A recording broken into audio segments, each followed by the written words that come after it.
Hello, everyone. My name is Matt Aran from Aran Academic Planning, and this is another installment of our virtual information session series where I've been joined by admission representatives from schools all across the United States, Canada, and Europe. These schools range in type, whether it's a liberal arts college, a state research university, women's colleges, religiously affiliated schools, and everything in between. And tonight I am joined by one of our state flagships, IU Bloomington. Ben Cazayoux is one of the reps there. And Ben, why don't you go ahead and take it away? Perfect. Good evening, everyone. Thank you for having me. My name is Benjamin Cazayoux. I served as the Senior Assistant Director of Admissions for Indiana University-Bloomington. I work remotely in Dallas and oversee recruitment efforts in Texas, Louisiana, Arkansas, Oklahoma, and New Mexico. I appreciate Matt for inviting IU to be a part of this series. Tonight, I'd like to spend time sharing what makes IU Bloomington unique, who thrives at IU, and what students should know if they're considering applying. Let's jump in. Tonight's pretty straightforward. I want to hit upon what life is like life is like as a student, and we'll discuss the admissions process, scholarships, cost considerations for non-resident students, and finally, we'll leave time for questions. Before we talk about IU, I think it's important to know who I am. I've been working in higher education for the past 4 years. Of the 4 years, I've been working with IU for 4 months. I worked previously at a small private school that was also out of state.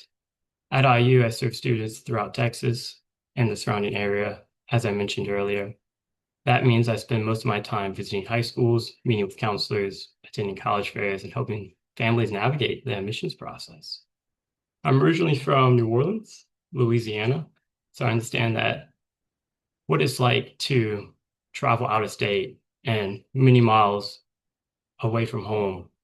And I enjoy working with students and trying to see if IU is a place for them, especially considering out of state. One thing that I really enjoy about IU is that it is a big campus that feels small. And that is mostly because of Bloomington. Bloomington is located about an hour south of Indianapolis and roughly an hour and a half north of Louisville.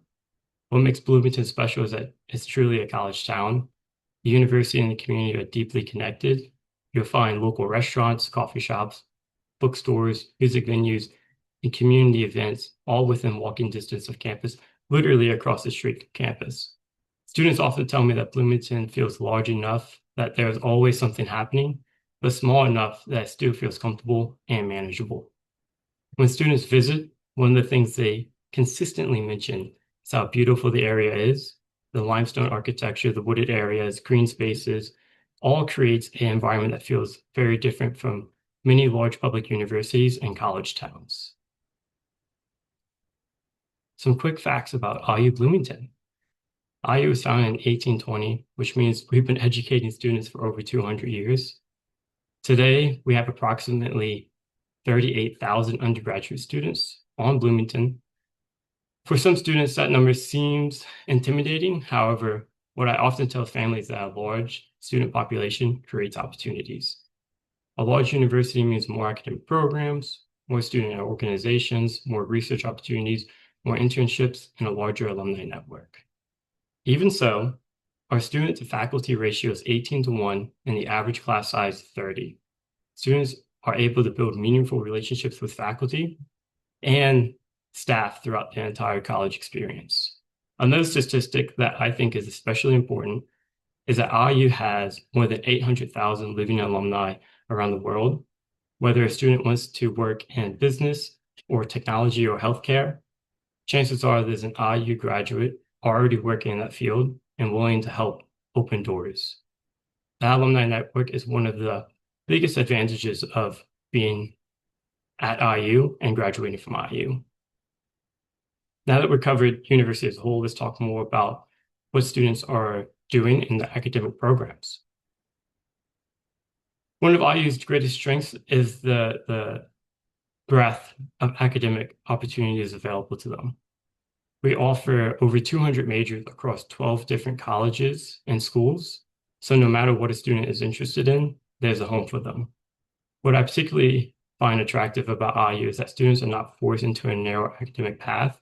Many students arrive with multiple interests, and IU gives them the opportunity and the flexibility to pursue those interests through double majors, minor certificates, and interdisciplinary studies.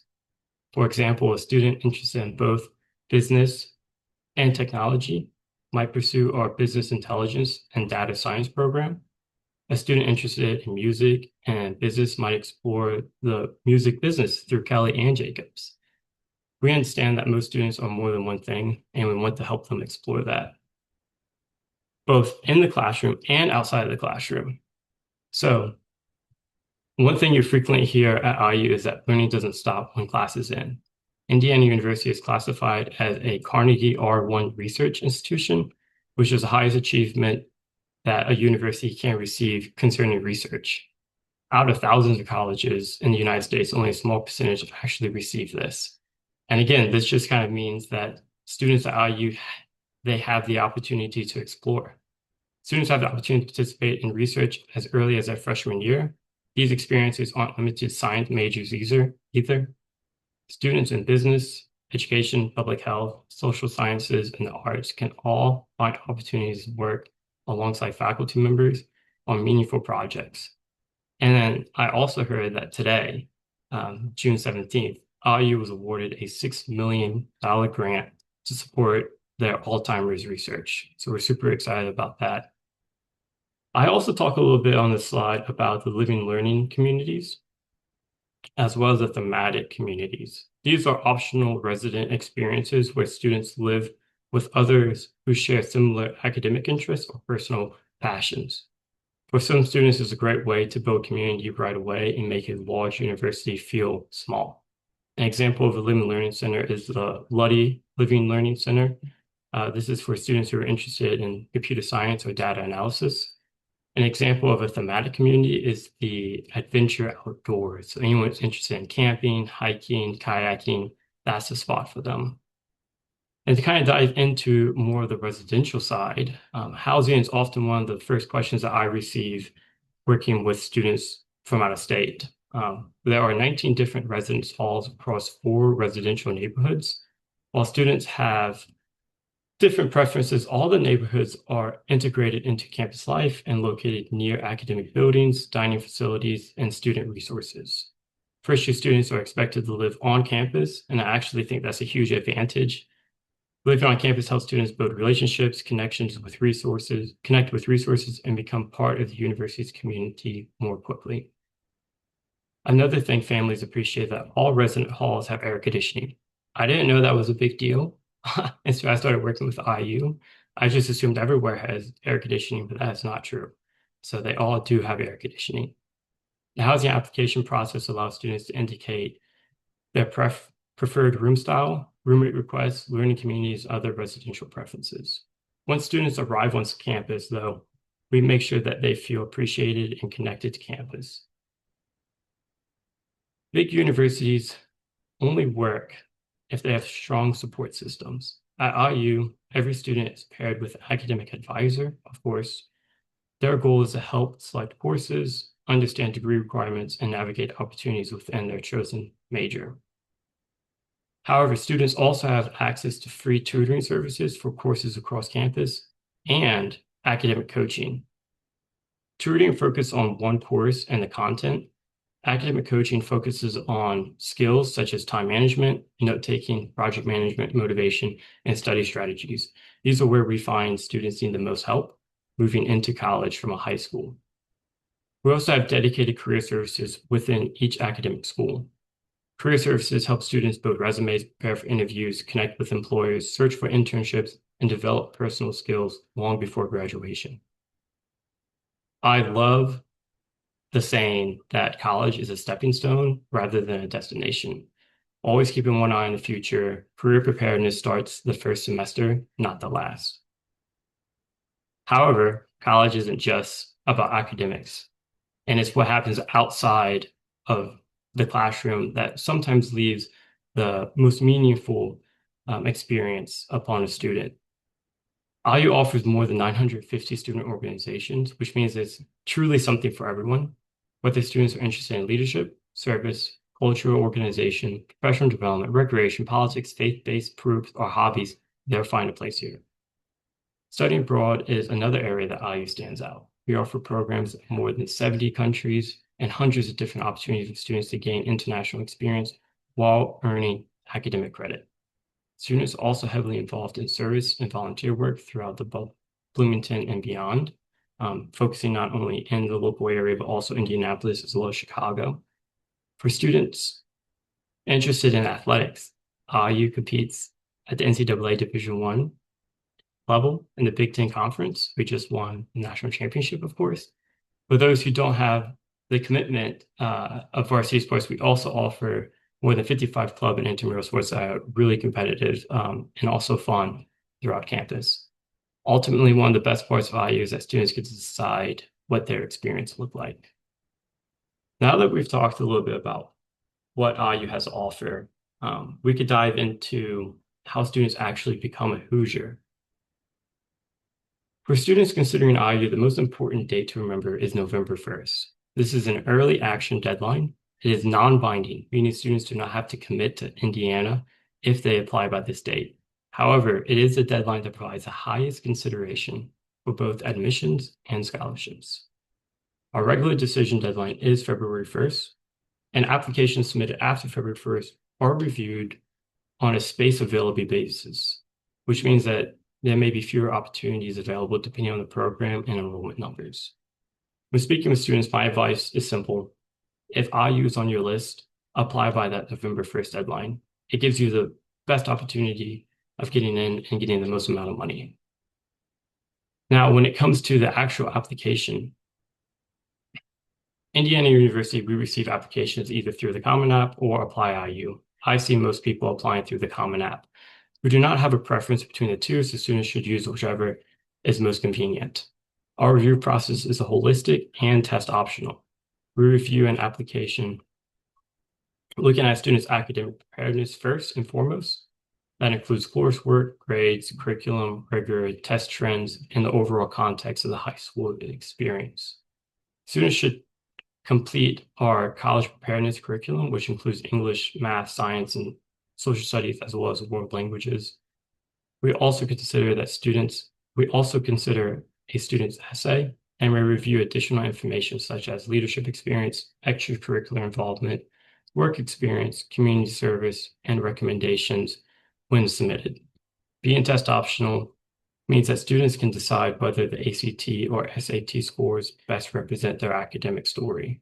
Students who submit scores have them reviewed as part of their application.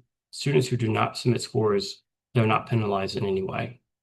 The goal is to understand the student as a whole person rather than just a simple evaluation of a single number. So the more information we have, the better.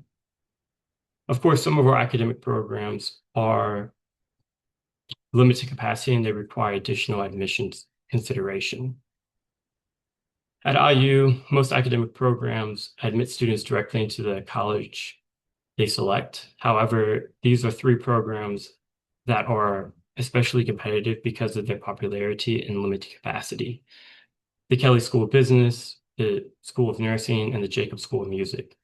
These programs have additional review processes and may have admission standards beyond general admission, beyond the university's general admissions. For example, Kelley has the Kelley Perspective Inventory, and Jacobs does require an audition. For students interested in one of these programs, my recommendation is to apply early and make sure all the required application materials are submitted as soon as possible. Again, that November 1st deadline. If students know that one of these schools is their goal, they should indicate that on their initial application. Because once on campus, students cannot move into these limited capacity majors. Now, with me being in Texas, I get most of my questions about business. So I'm gonna dwell on Kelley School of Business for a little bit. There are three general pathways students should understand to getting into Kelley. The first is direct admissions, often called DA. These students are admitted directly to both the IU Bloomington and the Kelley School of Business as incoming freshmen. They begin their college career at Kelley from day one and have immediate access to Kelley advising, programming resources to They have freshman, sophomore, junior, senior year. The second pathway is the pre-business. These students are admitted to IU and begin taking the same foundational Kelly coursework as direct admit students. However, their performance at the end of their freshman year will evaluate if they can continue for that sophomore, junior, senior year. Students who've earned an A- in all freshman coursework or guaranteed admissions into Kelly. However, students that don't quite meet that benchmark, it's not all is lost, but it is a more competitive review process to continue into Kelly for that sophomore, junior, senior year. Unfortunately, students that don't get into Kelly will be moved to their second choice major. Uh, Under the current Kelly administration structure, students who are not admitted direct admit or pre-business, there is no process to get into Kelly once getting on campus. Good news is that students outside of Kelly still have the opportunity to study businesses through Kelly minors and certificates, which is a great complement to almost any major across the campus. I understand that we do get a lot of questions about that. So Matt, if you want to follow up with anything, I'll definitely clarify more later. Now, cost. As an out-of-state recruiter, cost is the number one topic that I talk about. This slide provides an overview of direct educational costs, including tuition, housing, food. In addition to those direct costs, students should also consider indirect expenses such as books, supplies, personal expenses, and transportation. One thing I always encourage students to do is use the IU cost estimator and net price calculator. This is an image of it on the screen. Every family situation is different, and these tools can provide a much more personalized estimate than the broad averages. The good news is that many non-students receive merit-based scholarships that help reduce overall costs. Approximately 70% of out-of-state students receive some form of merit-based scholarship. Students who submit a completed application by the November 1st early action deadline, there it is again, receive the highest consideration for those awards. Merit scholarships are based primarily on academic performance, particularly GPA and curriculum strength. In addition to merit-based scholarships, students who are admitted to the early action deadline gain access to IU scholarship application. This process opened doors to additional donor-funded department scholarships. One thing that I like to remind families is that scholarship opportunities do not necessarily end after their freshman year. Many departmental and donor awards remain available throughout a student's time at IU. And one example of this is at the College of Arts and Science, they were mentioning how there is a specific scholarship that is given to students who receive an unpaid internship. So that scholarship is used to subsidize the unpaid internship to help the student continue down that route of education. So that does kind of bring us to the end of the presentation. Thank you all for giving me the time. I hope I provided a better understanding of what IU has to offer and why so many students from Texas and across the country are choosing to come here. If there's one thing I'd like you to take away, is that the IU combines the resources of a large flagship university while also gives you the flexibility and support of a smaller school. But yeah, thank you, Matt. Yeah, thanks, Ben. So a couple of questions. First, you mentioned the territories you cover, right? So Yes. I worked at a school in which I covered territories, and since there weren't a multitude of schools within a large university, we read everyone regardless of what major they chose to apply for. So for y'all, since you do have a wide variety of those schools, do you have a specific person in the office that does Kelly, that does the nursing, the music, because those are more of like the specialized, and you mentioned much more competitive schools, or is it still very much based by the region in which you are visiting schools and students and families? Yeah, that's a great question, Matt. So the way that the admissions process worked with IU and our limited capacity majors is that application will be first sent to admissions. Admissions us will review it determine acceptance, waitlist, or um, a denial. If they are accepted and they are interested in Kelly, Jacobs, or the nursing program, their application is then sent to those schools, and those Okay. schools will review them themselves. And Okay. then they will make their decision and give it back to admissions. Like I said, they do have for Kelly, they do have the direct admit as well as the pre-business. If Hmm. they aren't accepted by Kelly, but they are accepted by the admissions office, that is when a student will be moved to their second choice major.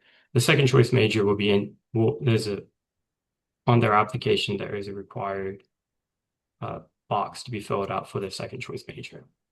And I guess what do you typically find f as the second choice major for those students that don't get into Kelly directly? Like, are there any business-ish, I guess, Yeah, majors outside of Kelly? Like, what would you typically see a student that wants to go to Kelly, but they might not get in for whatever reason, but they can still have that pre-business yeah, track?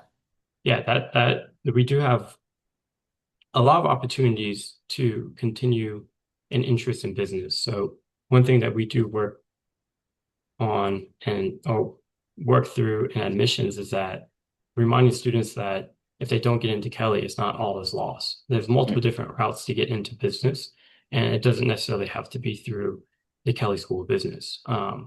We do have a lot of management. One major that stood out to me that I see a lot of students kind of drift into is safety management.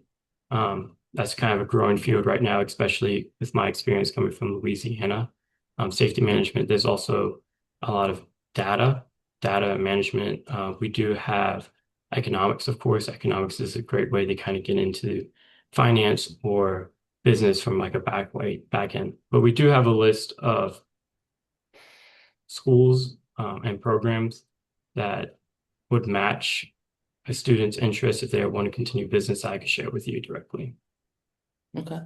And you also mentioned about the scholarship process.